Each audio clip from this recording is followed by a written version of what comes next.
on the amendment that was added to that. Again, there were several different bills, very important to read up on. The link to all of those is in the chat.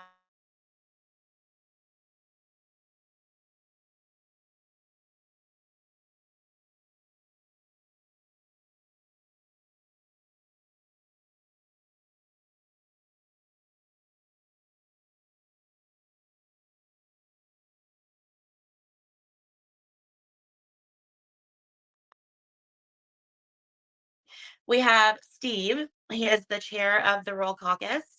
Steve is a father, a husband, veteran farmer, community organizer, and activist. He graduated from Sylvan Hills High School in Sherwood, Arkansas, and he attended the University of Arkansas Fayetteville and Henderson State. His background is in engineering, sales, business management, and he ran a photography studio for 10 years. Steve is passionate about the fight for equity, liberty, and the opportunity for every citizen. Steve believes in fairness and justice for all, and he will fight with all of the energy that he has until the last breath leaves his body to make the world a better place for everyone. We have Kasey Porchia. She was born and raised in Stevens, Arkansas, by two hardworking, loving parents who provided a solid, loving foundation that any child would be blessed to have. She has one awesome brother and one equally awesome nephew. She currently resides in Pulaski County. Kasey is the Kids Count Steering Committee Chair for Arkansas Advocates for Children and Families and has served on the committee as a member for 5 years. She's also been an advocate for Save the Children Action Network for 5 years. Kasey has had the privilege of advocating on behalf of SCAN for Arkansas to Washington, D.C. on various issues as it relates to early childhood education to many other causes as it relates to children. Kasey is a 20-year educator, and during most of her tenure, she has worked in alternative learning environments as a teacher, supervisor, and leader in several ALE programs throughout the state. Kasey is most passionate about having a positive impact on children and youth. For her, standing in the gap and being a strong, positive, and effective voice for change is a joy and privilege to do on a daily basis. Being able to work daily with mostly at-risk youth and striving to be that voice of hope, of peace, provides Kasey a sense of joy that is unexplainable. Her desire is to continue to advocate and to stand against any causes that she feels are unjust. Kasey believes it is a privilege to do this needed work and to serve on the newly formed CAPES Coalition and to continue to be a voice for kids in any capacity that she can. And I'm also extremely excited to have Ernie and Max. They are students at Central High School in Little Rock. They are members of the Young Leftists group. I'm sure everybody knows, has seen them on the news and heard about them a lot lately. Ernie is a senior at Little Rock Central High School. He's the co-chair of the LRCH Young Leftists, an activist, journalist, and pursuing a major in sociology. Max, a freshman at Little Rock Central High School, also a member of the Young Leftists, freshman representative of GSA. Max is largely affiliated with Young Leftists and the Gender Sexuality Alliance at Central High, as well as music programs, including the Arkansas Youth Symphony Orchestra. Max wants to enact change, especially in his student age range, and help his community as much as he can. I am extremely excited to have all of you here today. Thank you so much for joining us.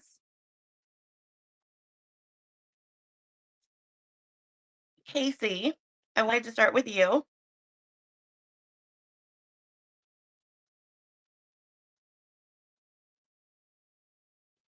Let's see if we can get Steve up here.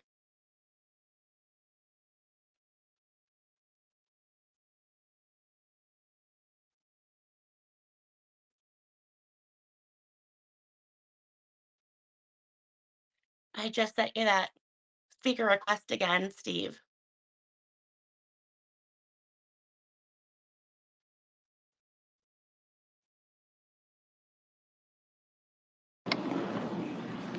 Hey, let me see. Can you hear me on this one? I can. Yeah. How are you? It wasn't letting me be a host. Can you go on and introduce Stephen Person? He's here also. He's just not into the Twitter. Good and morning, then I'll give the Stephen. phone to Kasey. Yes. So we also have Stephen Person. Stephen was born and raised in Little Rock. He is the child of a soldier and a teacher. He went on to graduate from Little Rock Parkview and the University of Central Arkansas before attaining his Master's of Science in the field of Business Information Systems from UALR. Stephen has worked in the IT field since 2003, where today he is the Director of Technology for the University of Arkansas Clinton School of Public Service. He is currently the Political Action Chairman for the Little Rock branch of the NAACP. He is also a member of the Arkansas Black Democratic Caucus and the Pulaski County Democrats. Stephen is passionate about educating underserved youth and adults about the benefits of financial security in our capitalistic society and navigating this matrix called America. Thank you, Stephen, for coming this morning. Hey, I also want to introduce Judson Scanlon. I know she wasn't on our host list or guest list, but she is joining us around the table this morning. So welcome to be here, Judson. I'm going to give the phone to Kasey and let you ask your question. Yes. Thank you guys so much again. So excited about this morning. Kasey, I wanted to ask a few questions. You have done some really amazing work throughout your career with children. One of those was to help provide free breakfast and lunch to students. From March 17th to July 31st, 2020, the El Dorado School District served 219,487 meals. Can you tell us more about that program? Yes, ma'am. First of all, thank you for having me this morning. I want to be sure, like I said, I can't take all the credit for that. I can't take the credit for that. And El Dorado School District, which is a school district down south, it was up under the leadership and still is of Superintendent Jim Tucker, along with Miss Kim, who's the child nutrition director down there. And what happened is, in the midst of COVID, we had received some money so that we could provide additional lunches because schools were closed at that time. And so in order so our children still had a chance to eat breakfast and lunch, so what they would do is they would have different designations and different spots that they would have. They would bring these lunches and bring these breakfasts to these kids. One of my schools was one of the host sites where our kids and the parents could come by and pick up these lunches and these breakfasts. And it's so very important because, as we know, child nutrition and child hunger, food deserts, all those things are very important. And for us to get that funded so that our kids could have meals to eat, I think that's just so critical and so important. And my concern is with everything that's going on, and we've already, of course, that funding has since ran out because there was some from COVID funds. But also just with the passage of these bills and different things, I'm just concerned about our kids and hunger and will we be able to sustain some of the programs that we have for our kids to eat, because it's more than just about their education. It's also about them as being the whole child. Mental health is so critical also, hunger.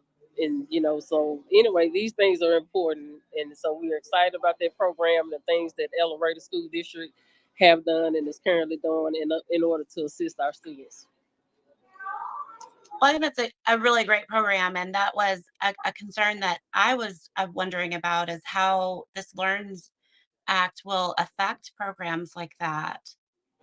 Yes, very much so. I'm very concerned. Like I said, from after school programs to, morning tutoring and summer school, and you have to pay people in order to provide those services, and also the breakfast and lunch, because we also had summer school, and it's kind of unheard of to have summer school at alternative learning programs in my experience. And they provided breakfast, they provided lunch, and those things take money, and I don't want us to strip away from what these essential services that we need for our kids. Right. I know that is a big concern for a lot of us, is how this will affect the services that children need, and that they're receiving in the public schools already. What are your thoughts on the LEARNS Act, and how quickly it passed. I must say, quite frankly, I was surprised that it moved so swiftly. There were several questions by many concerned parents and educators and community members, church members, and it's just amazing how quickly it passed. I do feel that there are some good parts in that bill.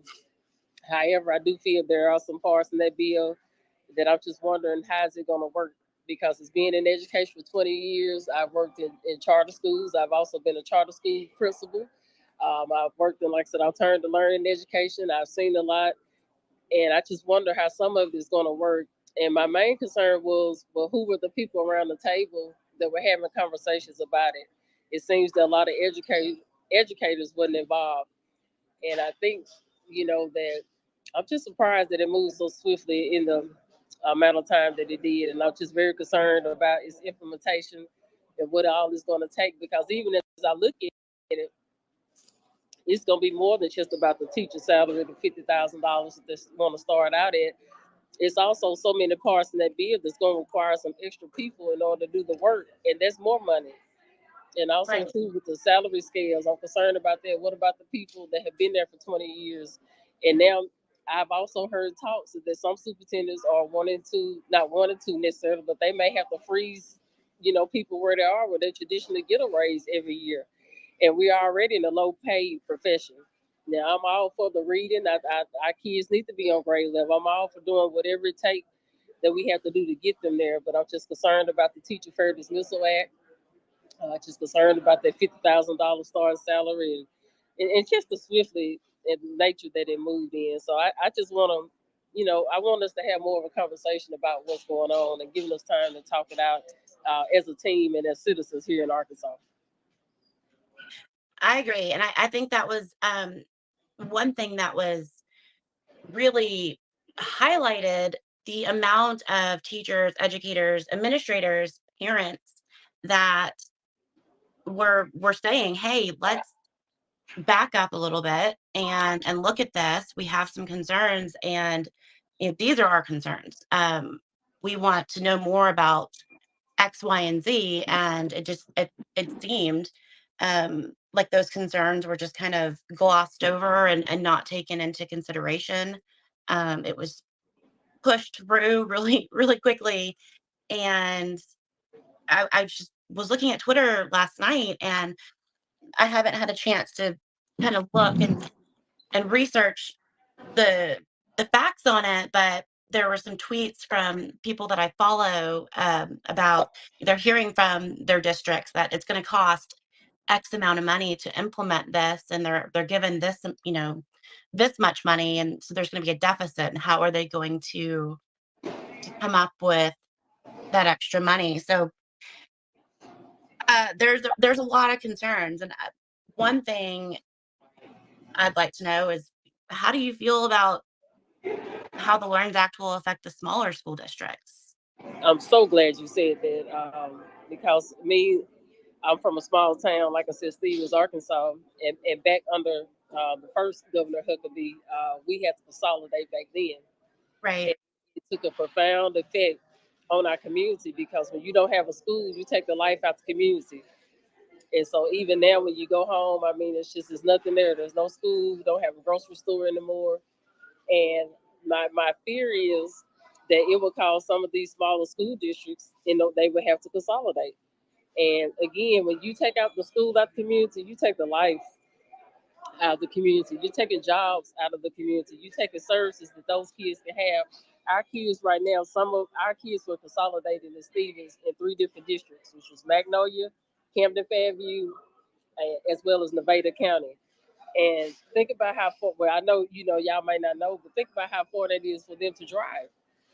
Some Right. kids now, just one way, they have to go 30 or maybe 45 minutes to even get to school.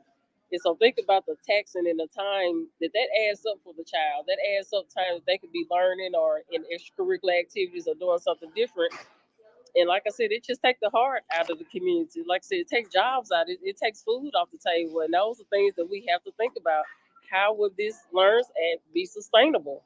How will we be able to carry on these services and provide these salaries and different things. I'm all for it.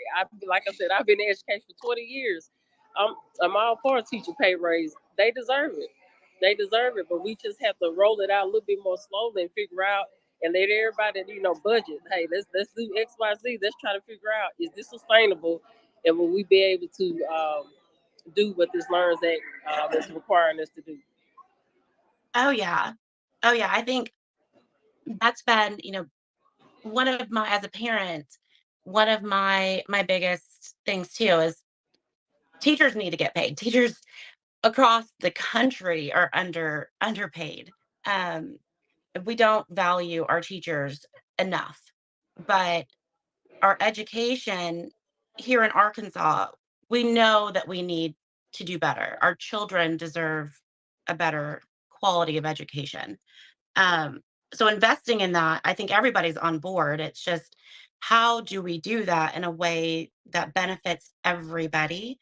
Um, I don't see that with this Learns Act. And the small districts, the small school districts, you're talking about 30 minutes on a bus, to school, and then 30 minutes after. Then we also have to look at, obviously, of course, after school programs, if they're doing the extracurricular activities after school. But what if the parent needs after school care? Are the daycares available? What happens with that? When we're taking these school districts and consolidating them, you're right, it takes away that heart of that community. So there goes the jobs. There's so many different aspects that I don't feel like were looked at Yes. when this was implemented. And it's concerning, how this will affect these smaller communities. And I know that's Steve's wheelhouse with the rural caucus. Maybe he wants to speak on it. We did a post on the different districts that were at risk for consolidation with this Learns Act, and there were a lot. There were a lot that will be affected or could be affected. Yeah, Calais, I can speak to that just a little bit. Yeah. One of the things that I want to make sure and bring to everyone's attention is a part of this Learns Act. There's a clause in here where if a charter school is set up, let's say the charter school is set up in Camden, and Camden Fairview I guess it's still Camden Fairview is the high school down there. Camden Fairview then will literally be competing for students against this charter school that they set up, hypothetically. And for every student that is pulled away from Camden Fairview, if they're on the rolls of the charter school on October 1st, when they set funding, they're going to get the funds for the year that they're in, plus the following year. Now, that charter school, for any reason, can kick that kid out of school, and that kid then will be required to go back to the public school without funding for 2 years. We're not going to deny that kid's education. We're not going to tell him that we're not going to let that kid participate in the programs that we have in the public school. But we are going to be giving the money to the charter school. Now, the second caveat to that is they have a grading system for our public schools to decide what grade they have. And some of that has to do with the community that they're in. Goes into part of the grade. The charter school is not graded the same way. They have their own way of grading. And if a public school falls below a grade level or below an enrollment level, the Learns Act says that the charter school then takes over the private school, and they absorb that private school, and then they get all of the funding for that town. This is an absolute way to privatize education, and it's being pushed by the Sanders administration, the current legislator, and the Walton Foundation. Yeah, there's a lot of money behind it, definitely. The one thing that does concern me, though, is, they're saying that charter schools are going to take over, but I saw an article, and I don't have it with me, but there were quite a few charter schools here in Arkansas that have a D and F rating. Those charter schools would take over that public school. Correct. That doesn't make sense. That just doesn't make sense. It's because they've structured this to privatize education. The intent of this is to get the teachers to leave. The intent is to pull the kids one by one out of the private school and to get the money involved. This is a money grab to privatize our education. They want to privatize our prison system. That, like all of our services, they want to privatize so people can actually make profit. And here's what I'm going to also say.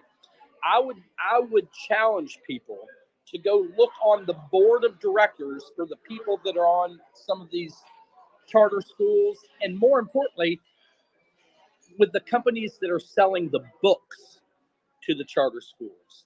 This is big money. And yeah, and if you start looking real close to some of these board of directors on these publishing companies, you're going to also see the name Huckabee. Yes, doesn't Mike Huckabee have some books that he's been promoting lately? Yes. And this Yeah. is a way to get contracts with a whole state to buy books, and it's a money grab. Sounds like a family business of corruption to me.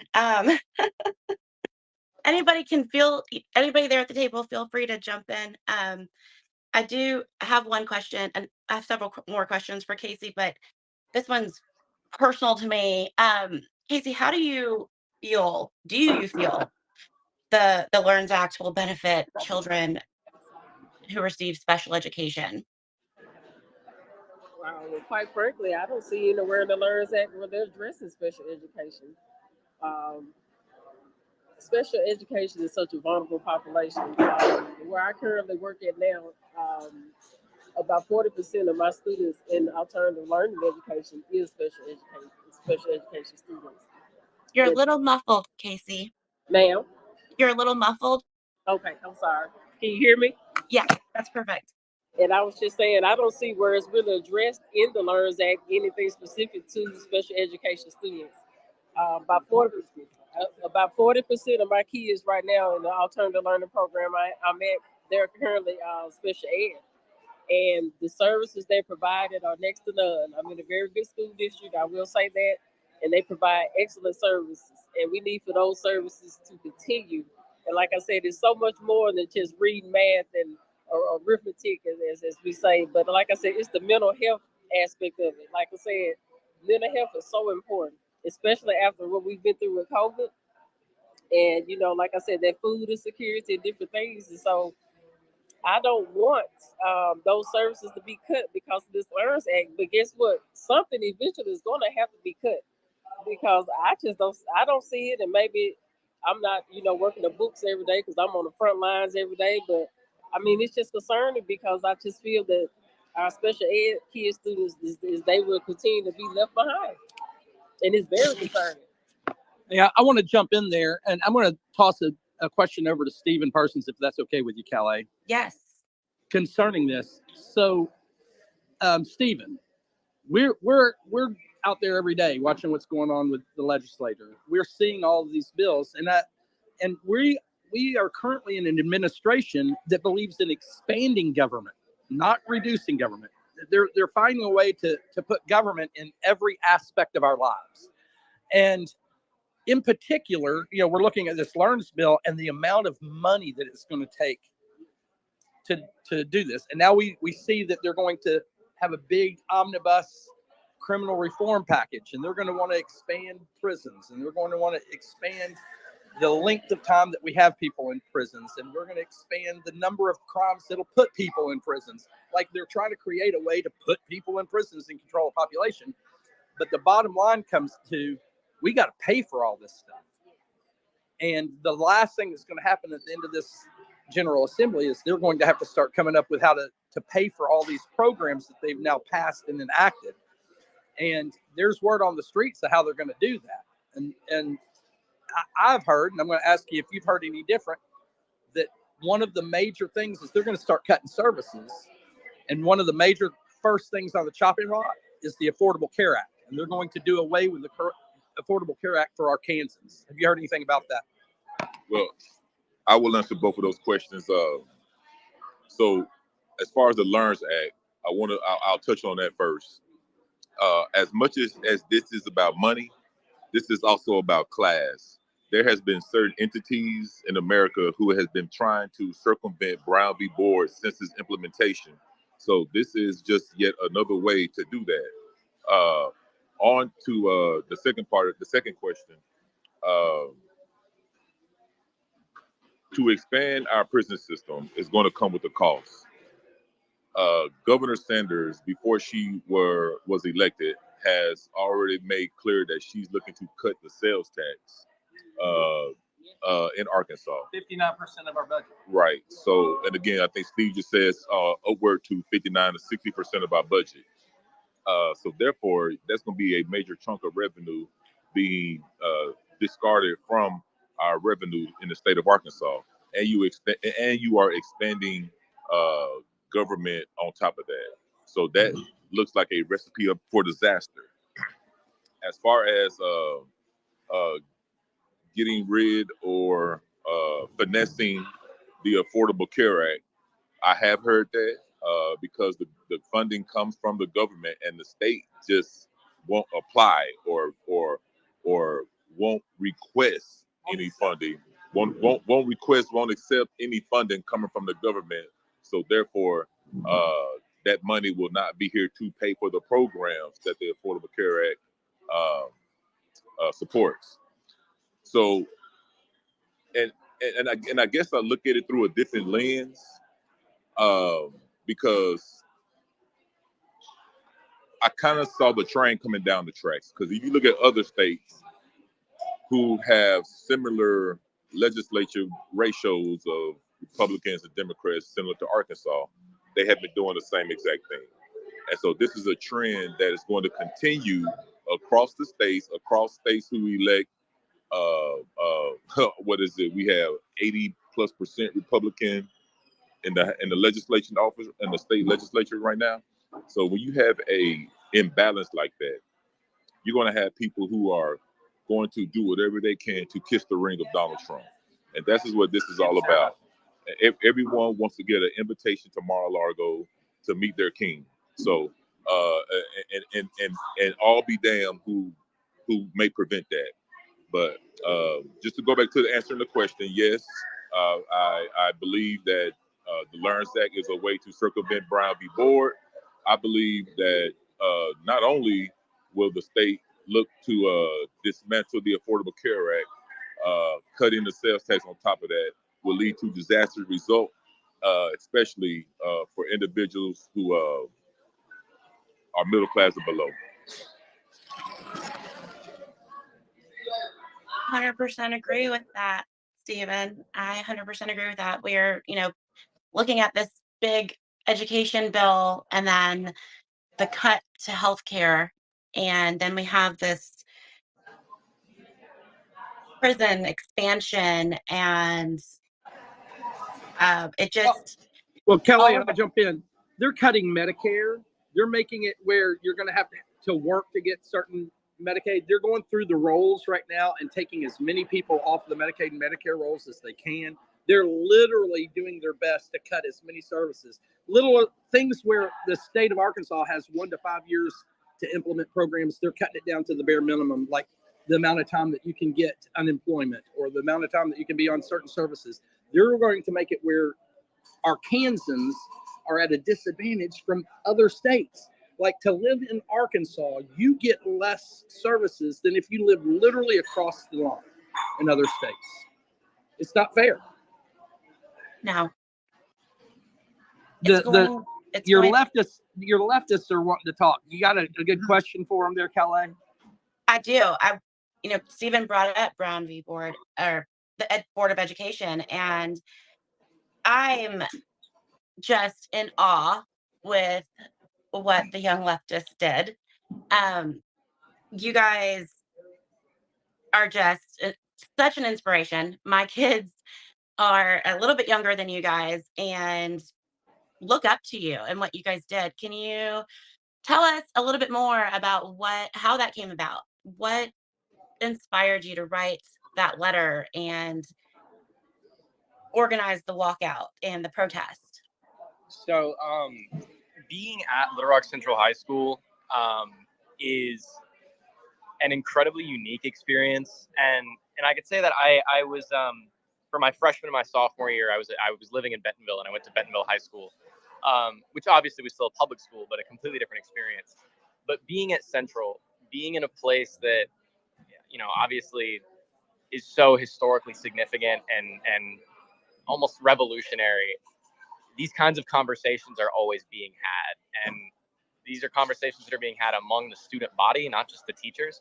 And as far as I can tell from what I've seen on social media, there's a perception that a lot of what we have been doing is the result of a group of manipulative teachers who have some sort of agenda to pass.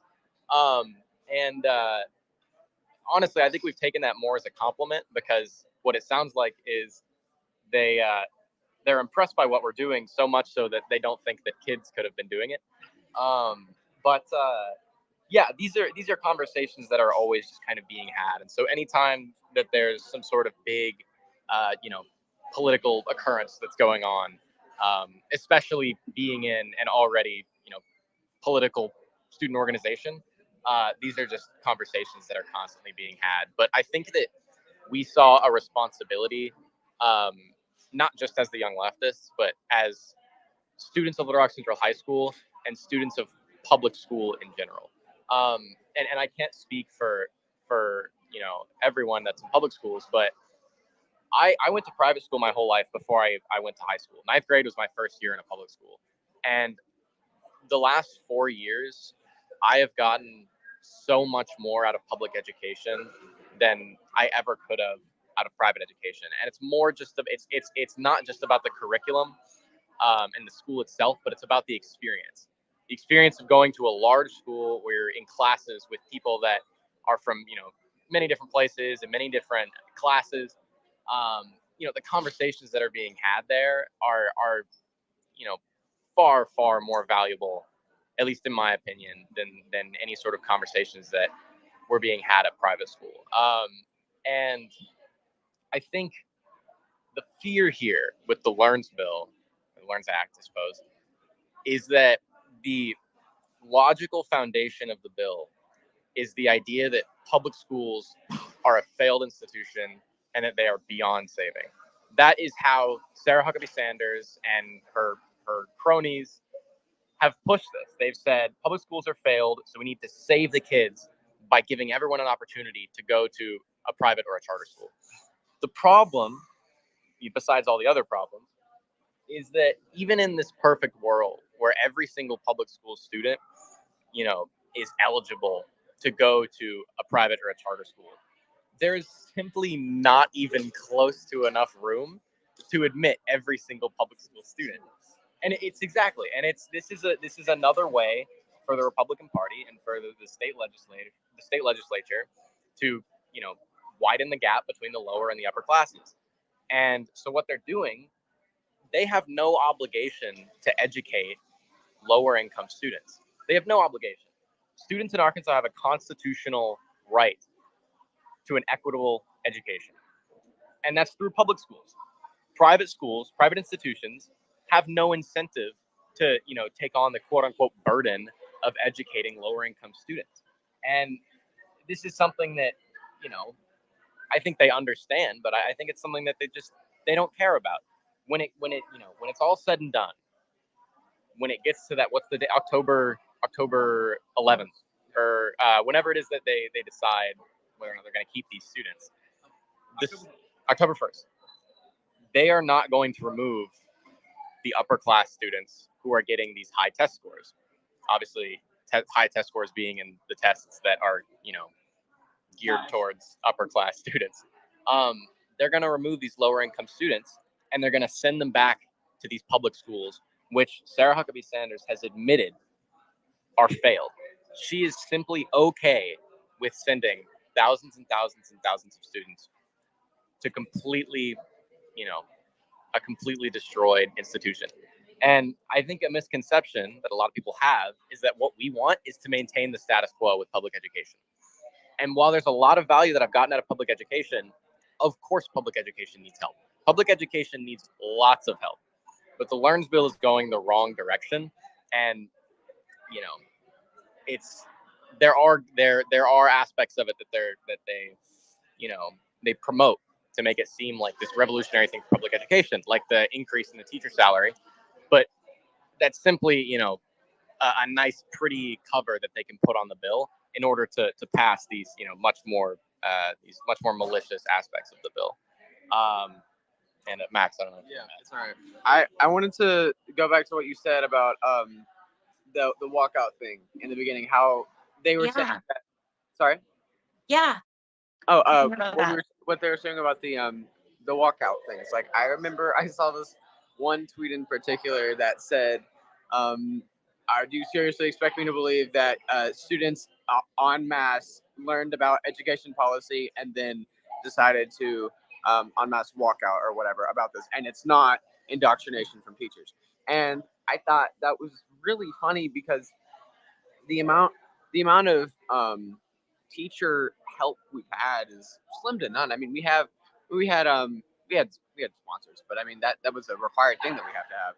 And I feel like this entire thing is kind of I feel like just people who have legislators who have made this act, who have made this bill, are scared of us. They're scared that a generation like ours has educated ourselves and is actually passionate about truly, like a large percent of us are actually truly passionate about enacting change in our community. I think that and as young as 13, 14, stuff like that, 15 maybe. And I think this is all a ploy. Those things like the saying that we got indoctrinated by teachers, I think that's all just a way to hide that they're scared of what we're capable of. And they're scared of what we can do in the future. On top of that, I just want to say that, like, Ernie, next year he can vote. I mean, there's going to be so many kids. There's going to be so much of our generation in the next few years who can vote and who are going to vote these senators and legislators out of office, and they and they are scared of us. And again, I take that as a compliment. I also wanted to say about what did you say about rural areas? It's just going to shut us down. Yeah, it's gonna. I wanted to say, about the public education part. I feel like this is. I wanted to go back to what Mr. Perkins said about there have been people in this country who have been against Brown v. Board since it was passed, or since the decision was made, and I feel like this is an obvious. It's an obvious example of that. It's not just against. It's all about class. I feel like it's not just about public education. It's about demeaning these groups to a point where there is a forced segregation. They're trying to segregate schools again, and it's not just based on race now. It's based on class as well. I feel like this. I mean, I feel like that's something that they are trying to accomplish with this, and I also feel like they're scared because they know that we know that that's what they're trying to do, and I think that if we keep this up, we can definitely enact change as long as we just continue with the outreach. I feel like there is actually hope for once in the state of Arkansas from the younger generation, because that's what Arkansas needed, was help from the younger generation. It's always the youth that enacts change. And I think or helps enact change. Hey, Callie, Yes. Callie, I'm going to jump in real quick if it's okay. I know you have an agenda, but we just had a guest walk up to the table that I want to make sure everybody is aware of. I want to give her just a chance to speak. LaToya Morgan, which is a librarian in the Little Rock School District. Yes. And she is running for the president of the Arkansas Education Association. And she is very involved in what's going on. And I want to throw out a fact. They had a Little Rock School District meeting last night, and they were told that the teacher raises in the LEARN Act is going to cost $12.5 million and the state will only provide $4.4 million to cover those $12.5 million worth of increased salaries, which means that they had a major miscalculation in the appropriation of this bill. And I'm going to just hand the phone to Ms. Morgan and let her talk for just a second. I'm sure she's got a couple of things to say, and then maybe you can ask her a question or something as she's telling us about what's going on with that. Okay, so the Little Rock School District is currently $7.7 million short, and so it's going to be impossible for them to do what is being stated in this LEARNS Act.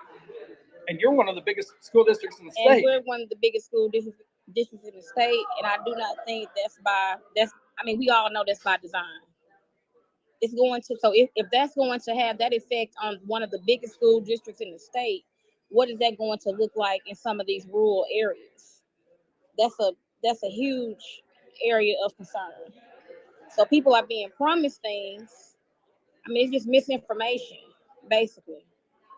And then and honestly, how is that going to look? I know they're having people sign up to be a part of the teams, the groups, or whatever.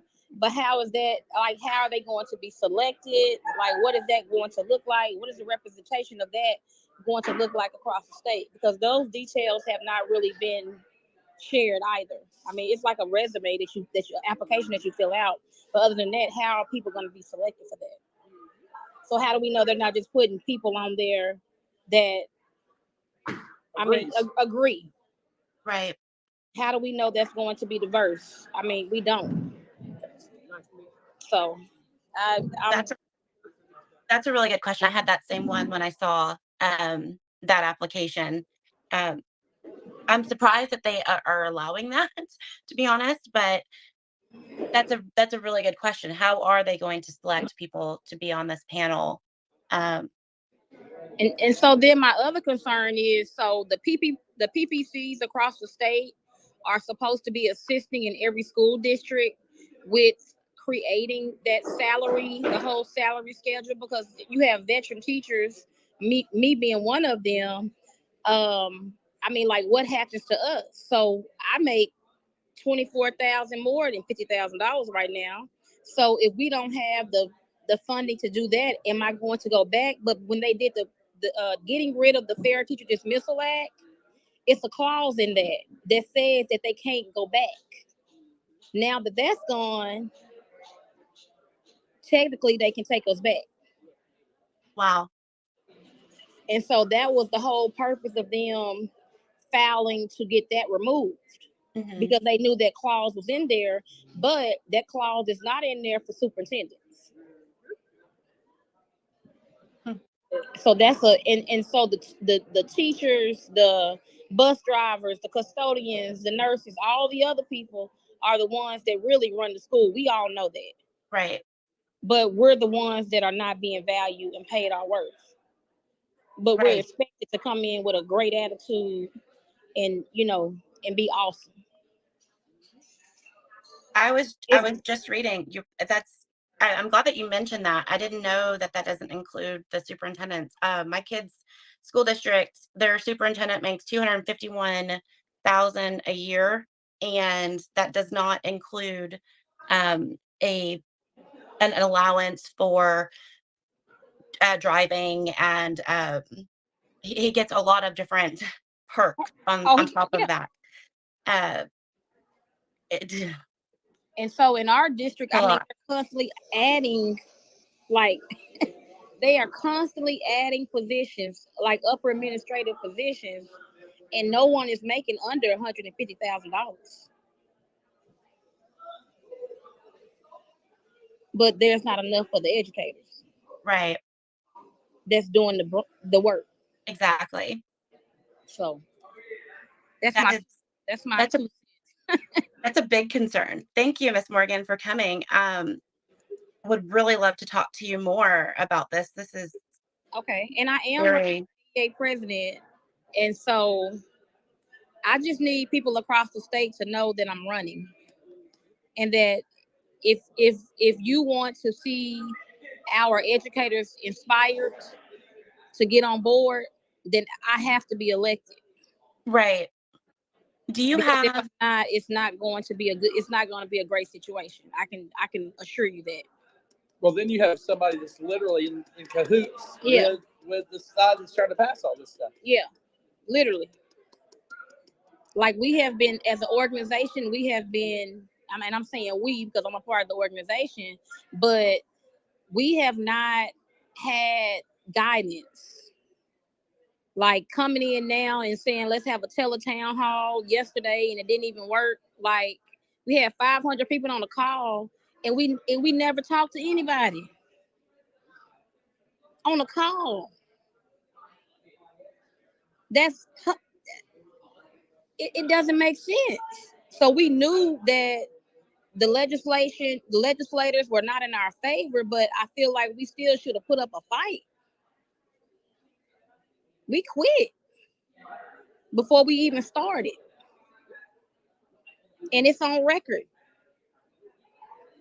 that we quit before it started because she never met with anybody to talk about anything.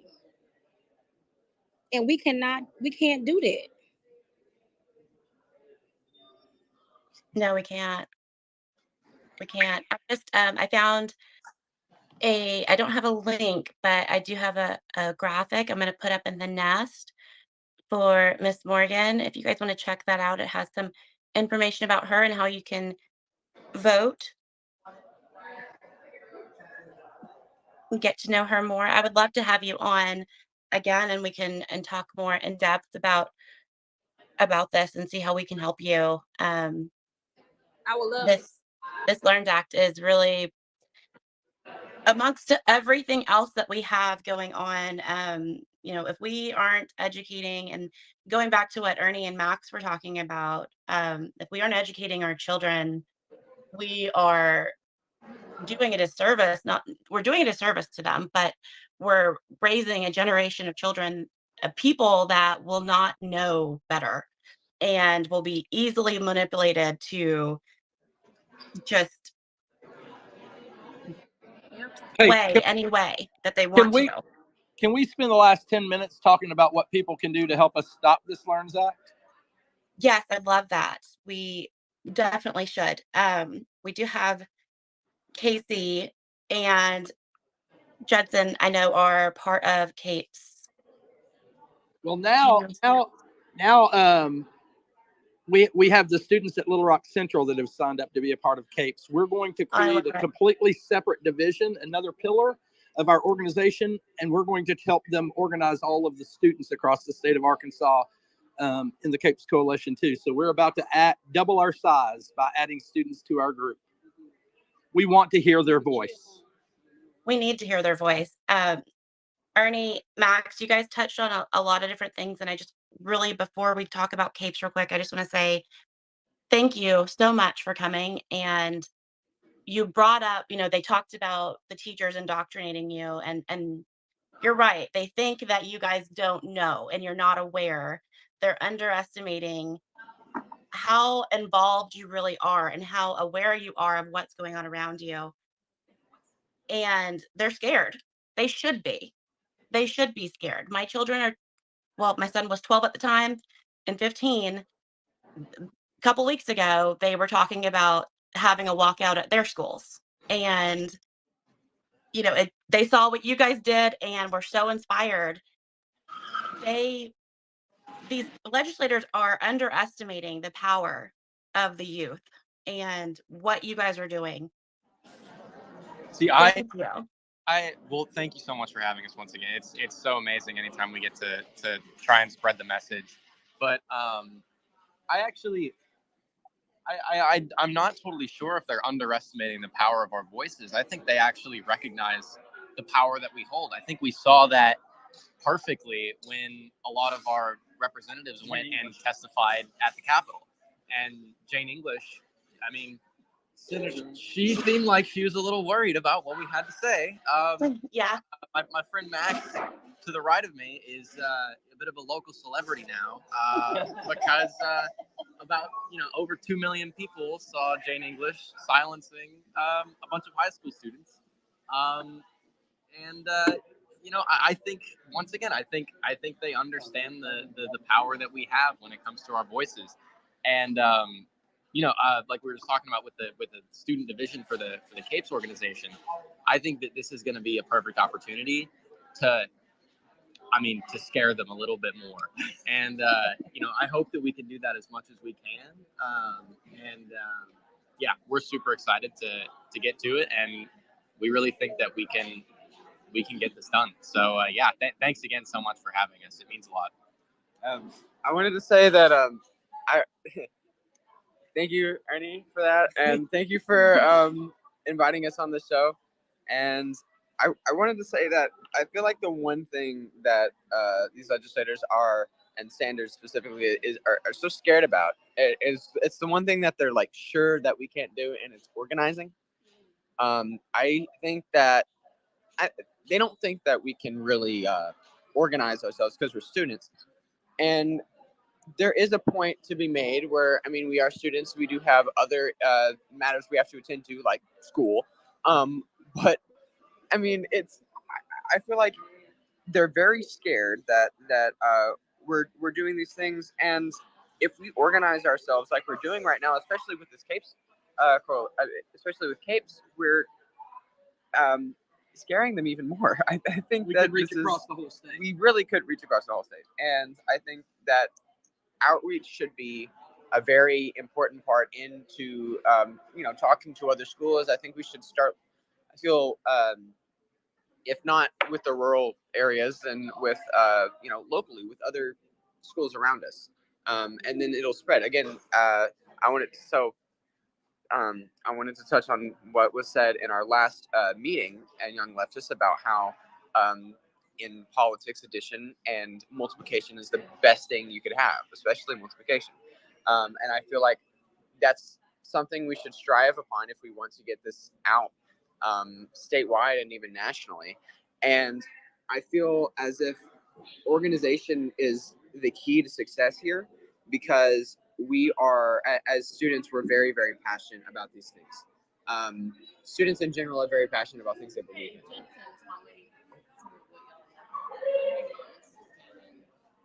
I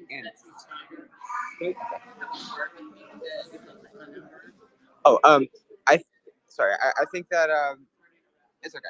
I think organization is our key, and as students, we're very passionate. As teenagers, we're very passionate about things that we believe in, and so if we can convince our peers that this would be that this is a legitimate thing that we can accomplish, and that it's not just some shot in the dark, I feel like we can legitimately enact change statewide, especially with the help of Capes. Hey, I'll speak to that just a little bit. I met with the Young Leftist Club yesterday, and we talked about them organizing and getting people together, and they look at them like, we don't even have a way to communicate. And I'm like, okay, we're going to give you that. And as students, they have a desire to organize, but they don't know how. Like in some cases, they don't know how to reach across to other schools and stuff. But I had to quickly remind them that the Capes organization is made up with I would probably say 70% of our members are teachers from other schools. And I'm sure that there are a lot of the teachers in our organizations that would love to hook the Little Rock Central students up with the students in their school. And then we can literally create a movement across this state. And if we can get all the schools participating, and then they get to take this to their parents. And we literally, the students can educate the parents as to what the pitfalls of this bill is, because we already know that what the Republicans are going to do, what the Waltons are going to do, as soon as we try to repeal this, they're going to come out and say, oh, the left doesn't want teachers to have salary increases. The left wants to hurt our education system. And what we're trying to do is fight for the education system. So I just want to tell everybody that's listening to go to www.arkcapes.com. That's ARC Capes, like Superman's cape.com. And also www.arkansasruralcaucus.com, because the Rural Caucus is helping to organize the state right now. And we're trying to get into the communities on micro levels, talking about issues that are important in Brinkley, or in Centerton or in Piggott or in Farmington. And we're going to continue to have these coffee with Democrats all across the state. And if you're interested, please contact Calais. Let us get you on the schedule. We're asking for a 1 day a month commitment to help host the show in your town, and we'll help you get the people there. We'll help you with what the agenda is. Calais does a great run of show, and she's a great executive producer and host. So I encourage everybody to get involved with these organizations, whether it's the Rural Caucus or the Progressive Caucus or the Black Caucus. And then after that, get your kids involved in CAPES. If you've got a student that you think wants to get involved, please send them to that artcapes.com, and under the other area, just type in student so we know they're a student, and we will put all the students together and let them talk to each other. But this isn't just an organization, y'all. This is a movement, and we are trying to fuel this movement and set it on fire all the way across the state. I love it. I did put up the links for the Rural Caucus and for CAPES up in the nest above this space. If you guys want to check them out, they're also in the chat as well. CAPES is doing awesome. Like, this coalition is going to be amazing. I'm excited for it. I'm glad that you guys are getting the kids involved. My kids will be signed up. I know that they're very much interested, and we need the kids involved. This is for the children, and we need to hear from them, and we need their input on it. What the Rural Caucus is doing is absolutely amazing. We need to be in these parts of Arkansas that nobody goes to and nobody sits down and has these conversations. And so that's what we're doing with Coffee with Democrats, partnering up with the Rural Caucus and having these conversations. They're very much needed. Next week, we'll be in Little Rock again. We'll be at Fat Jaws, and we'll have Deborah Mitchell with the Black Caucus on with us. And we'll be talking about some workshops that they are hosting around the state. They are doing some workshops to train individuals that are interested in running for office. We definitely need this. We need people to run for office here in Arkansas. We cannot have any seat go unopposed. So if you're interested in running, definitely check out what they have going on. But join our space next Friday at 9 a.m. if you're able to. We'll be at Fat Jaws at 9 a.m. in Little Rock. I would love, love, love to have Miss Morgan and the Young Leftists on with us again. If anyone else is able to join, please get in contact with me after, and we'll set that up. Thank you, everybody, for joining us this morning. All of the links are in the chat. Check them out. They'll be there permanently, so you can peruse them at whenever you're available. But thanks again, guys. You guys have a good day.